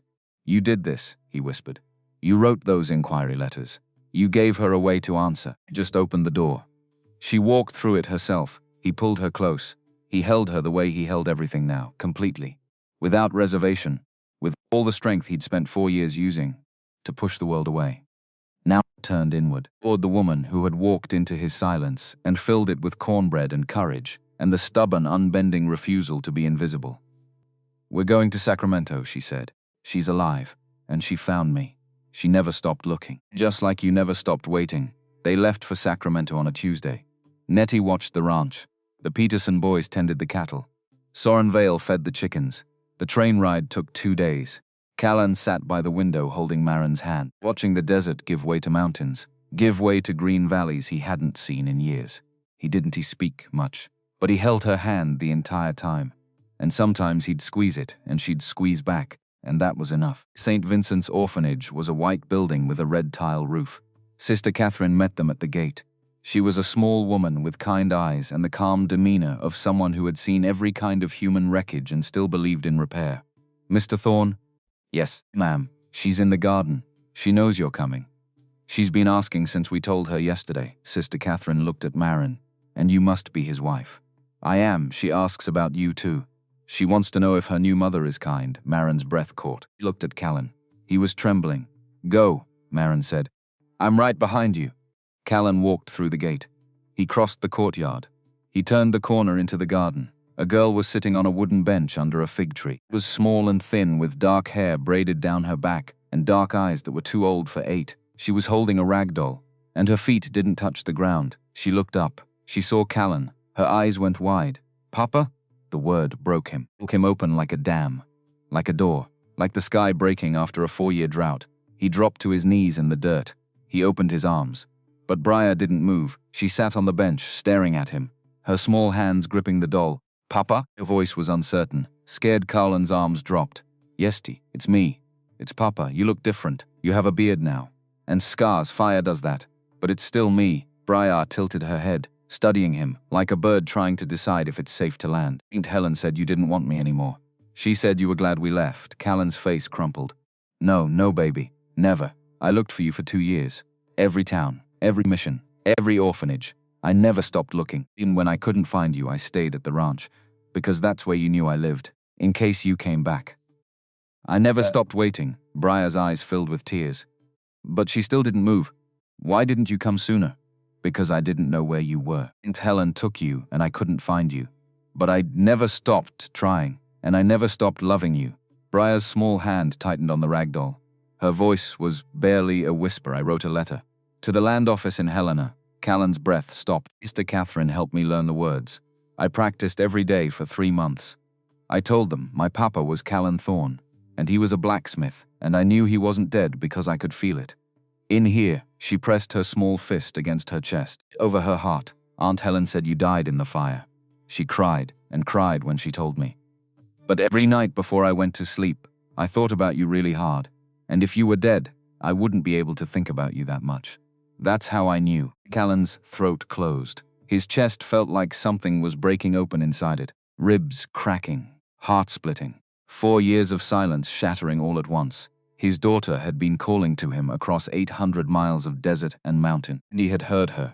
That was why he kept the boots. That was why he couldn't let go. Some part of him, deeper than thought, older than reason, had known she was still out there, refusing to be forgotten, refusing to believe the lie. "You were right, baby," whispered. "You were right the whole time," I told Sister Catherine. "My papa keeps his promises. If he's alive, he'll come when he gets my letter." She looked at him with those dark eyes that were exactly like his own, eyes that had seen too much, lost too much, but had never stopped hoping. "Did you keep your promises, Papa?" Callan's vision blurred. He couldn't speak. He nodded. "I kept your boots," he finally managed, "on a nail, where I could see them every day. I couldn't put them away, because putting them away meant you were gone. And I couldn't." His voice broke. "I couldn't let you go." Briar's eyes filled with tears, but she still didn't move from the bench. Aunt Helen cried a lot. She said it was her fault, that she should have stayed with you and Mama, that if she had, maybe the fire wouldn't have happened. She said she couldn't take care of me, because every time she looked at me she saw Mama, and it hurt too much. She paused. "She wasn't bad, Papa. She was just sad." Callan closed his eyes. Helen hadn't been a villain. She'd been a grieving woman who thought she was saving a child from a dead father, who'd carried that weight for 4 years. Wept when she left Briar at the orphanage, because she loved her but couldn't bear to keep her. Another ghost, another person broken by the fire. "I know, baby," he said. "I know." Maren stepped into the garden. She walked slowly, not toward Callan, toward Briar. She knelt beside the bench, eye level with the girl. "Hi, Briar. My name is Maren. Your papa has told me so much about you." Briar looked at her. "Are you my new mama? If you'll have me." Briar studied Maren the way she'd studied Callan, taking in all of her, the wide hips, the heavy arms, the round face, the work-roughened hands. "You're big," Briar said.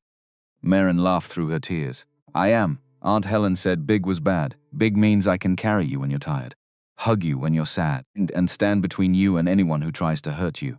Still bad?" Briar thought about this. "No, that's good." She reached up with both arms. Maren pulled the child against her, and she held her with all 280 pounds of everything she was. Every year of invisible, every side door, every blank ledger, every ounce of weight the world had called. A burden wrapped around a little girl who called it a gift. Callan knelt beside them. He put his arms around both of them. The three of them held each other in a garden in Sacramento, while a fig tree dropped its shade over them, and a nun cried quietly by the gate. Somewhere in the distance, a train whistle blew, calling west. Went home. All three of them, Callan and Maren and Briar Thorne, riding the train east and then north into the Red Desert, where a ranch sat at the base of a bluff with a fence that 12 strangers had built, and a root cellar a woman had dug with a pickaxe, and a porch where an old dog named Biscuit was waiting. Briar saw the boots first. She ran into the cabin ahead of them and stopped in the middle of the room and looked at the nail behind the door, where a tiny pair of scuffed boots had been hanging for 4 years. "Boots," she said. "You kept my boots." "I kept everything," Callan said from the doorway. "I kept everything and I waited." Briar took the boots down from the nail. She held them against her chest. They were far too small for her now. She'd outgrown them by years. "Too big for them," she said, and her voice wobbled. Maren knelt beside her. "That's all right, sweetheart. We'll get you new ones. But these ones stay. They go right back on that nail.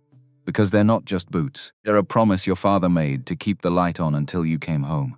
Briar looked up at Callan. He nodded. She hung the boots back on the nail. That night, Maren cooked dinner for 3. Cornbread and beans and sage tea, the same meal she'd made the first night she arrived. Callan sat at the table with his daughter on his knee. Briar talked enough for all three of them, filling 4 years of silence with questions and stories and laughter that bounced off the adobe walls and filled every empty corner. After dinner, Callan carried Briar to the bed. Maren tucked her in. Biscuit jumped up and curled at Briar's feet, claiming his position with authority dog who had been waiting for exactly this. "Mama," Briar already murmured, half asleep. "Yes, sweetheart. Will you be here in the morning?" "We'll be here in the morning and the morning after and every morning after that. Promise?" "Promise." Callan and Maren sat on the porch, his arm around her, her head against his shoulder. The desert was quiet and vast and full of stars. Callan, "Yeah, I'm pregnant." He went still. His arm tightened around her. "How long have you known?" "Since before we went to Sacramento. I wasn't sure, but now I am." He turned her face toward his. In the starlight, his eyes were wet. A baby, a baby. When? Spring, April maybe. He kissed her forehead, her cheeks, Her mouth. I'm scared, he whispered. I know. What if I can't protect them? Then we fix it together. That's what family does, he held her. They rocked together on the porch. A chair his mother had brought from Missouri creaking softly beneath them. Inside the cabin, Briar murmured in her sleep. Biscuit's tail thumped once. The boots hung on their nail. Too small for the girl who'd outgrown them. Too important to ever take down.